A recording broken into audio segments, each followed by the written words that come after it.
আজ আমার সাথে এত বড় একটা সর্বনাশ ঘটে যেত আমি নিজেও ভাবতে পারিনি। কি সর্বনাশ ঘটে যেত তোমাদেরকে অবশ্যই জানাবো, শুধুমাত্র আমার ভিডিওটা লাস্ট পর্যন্ত দেখো, তাহলেই সবকিছু বুঝতে পারবে। আজকে সকাল সকাল স্নান হয়ে গেছে, কারণ আজকে আমি ঘুম থেকে উঠে একটুখানি কাজ টাজ করে আমি স্নান করে নিয়েছিলাম, কারণ একটু আমার বাজারে যাওয়ার কথা ছিল। আর বাজারেও কেন যাচ্ছিলাম সেটাও তোমাদেরকে আমি জানাবো। যখন আমি স্নান করে নিচে এসে মাথা আঁচড়াচ্ছিলাম, তখন হঠাৎ করে আমার নজরে আসলো যে এই জিনিসটা, যেটা শুনলে তোমরাও অবাক হয়ে যাবে যে এটাও কিভাবে সম্ভব হলো। তারপর আমি আমার নিজের চুলে সিরাম টেরাম লাগিয়ে বা অন্যান্য কাজ টাজ করে তারপরে আমি যখন মাথাটা আঁচড়াতে শুরু করলাম, তখন ঘটে গেল সেই ঘটনা। তোমরা আমাকে অনেকেই কমেন্টে বলেছো যে দিদি তুমি নিজের চুল কখনোই কাটবে না, কারণ তোমাকে বড় চুলেই ভালো লাগে আর তোমার চুলগুলো অনেক সুন্দর। আর সত্যি কথা বলতে আমার বাড়িরও সবার আমার চুলগুলো পছন্দ, আর আমার শ্বশুর বাড়িতে কেউই চুল কাটা পছন্দ করে না। এই যে আমার হাতের মধ্যে দেখতে পাচ্ছ একটা সোনার একটা ছোট্ট লকেট, এই লকেটটা আমি অনেক শখ করে কিনেছিলাম। কালকে যখন আলমারি থেকে এক্সট্রা কোটোগুলো বার করে দিচ্ছিলাম, তখন এটাও বেরিয়ে চলে এসছে,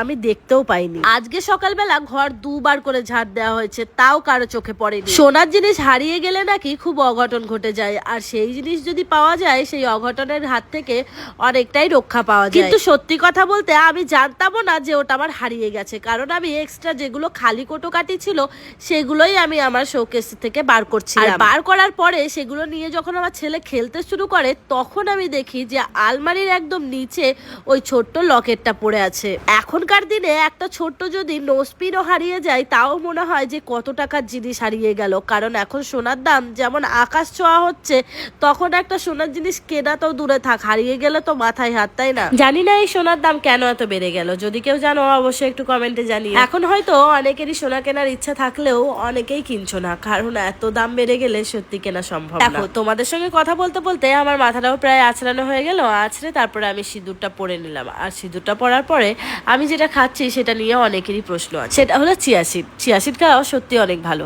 কিন্তু আমি কেন চিয়া সিড নর্মাল খাই, আমি কেন লেবু দিয়ে খাই না, এটা অনেকেরই প্রবলেম। একজন কমেন্টে এসে বলেছে যে তুমি এইরকম ভাবে নর্মাল কিভাবে খাচ্ছ, এটা খেলেই তো আমার পুরো গা গুলিয়ে ওঠে। কি বলতো, যার যার রুচি তার তার কাছে, হয়তো তোমার ভালো লাগে না তাই তুমি খাও না, কিন্তু আমার সত্যি কথা বলতে আমার গাও গোলায় না, এমনি আমার নর্মাল ঠিকঠাকই লাগে, তাই এর ভিতরে আমি লেবু বা মধু কিছুই মেশাই না। ওগুলো মেশালে কোনো একটা ক্ষতি নেই, কিন্তু কি বলতো আমার ভালো লাগে এভাবেই খেতে, তাই আমি এভাবেই খাই। লেবু আর মধু যেহেতু শরীরের পক্ষে অনেক উপকারী, তাই এগুলো খাওয়া অনেকই ভালো। আজকে আমি একটু ঢং করে চিয়া সিডটা স্ট্র দিয়ে খাচ্ছিলাম, কিন্তু স্ট্র দিয়ে বিশ্বাস করো গোটা গোটা দানাগুলো পুরো একদম গলায় গিয়ে লাগছিল, তাই বন্ধ করে দিলাম।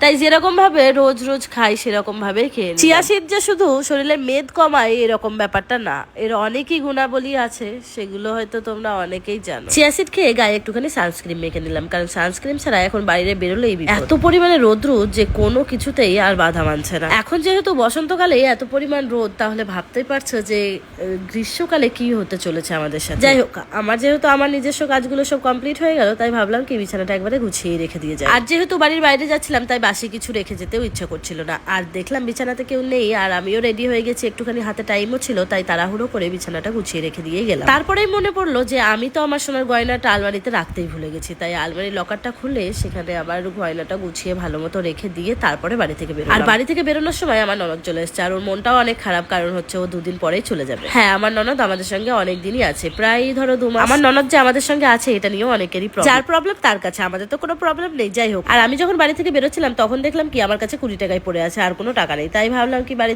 থেকে যাওয়ার সময় মায়ের কাছ থেকে 20 টাকা নিয়ে নিই। আমার কাছে ছিল একটা 500 টাকার বড় নোট, মাকে বললাম কি 500 টাকার নোটটা যদি ভাঙিয়ে দিতে না পারো তাহলে আমাকে 20 টাকা তুমি দাও, নইলে আমি কিভাবে যাবো। আর বাপের বাড়িটা কাছে যেহেতু, তাই মায়ের কাছে এইসব আবদারগুলো আমি মাঝে মাঝেই করতে থাকি। চলে গেলাম বেথুয়াতে, আর বেথুয়া থেকে যখন কাজটা সেরে আসার সময় ভাবলাম কি বাড়ির জন্য একটুখানি ধনে গুঁড়ো আর জিরে গুঁড়ো নিয়ে যাই, আর নিয়েও নিলাম। নিয়ে এসে বাড়িতে এসে জমিয়ে কবজি রুপি আলু ভাজা দিয়ে ভাত খেয়ে নিলাম।